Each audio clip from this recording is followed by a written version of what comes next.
Alright, I didn't really want to make this video because I never thought I would have to at this point, but today I lost my dog Bert that I've had since 3rd grade, and he passed on to a better place, and he's been my dog since 3rd grade, and he was a very good dog. He was a very good schnauzer, a good friend. My dad took him everywhere with them. They were really close together.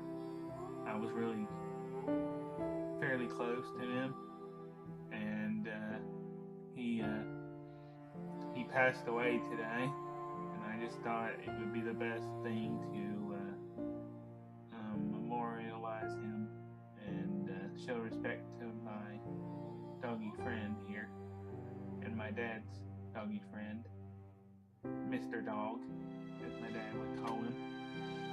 He was a schnauzer.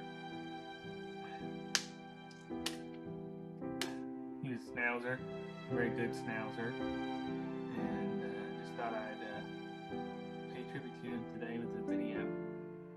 And I loved him very much, and he was a good dog. And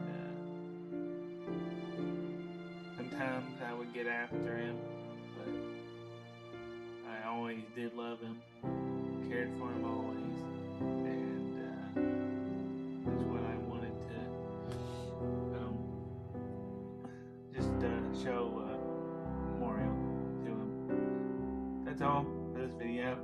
So please comment, like, and subscribe, and I shall see you next time.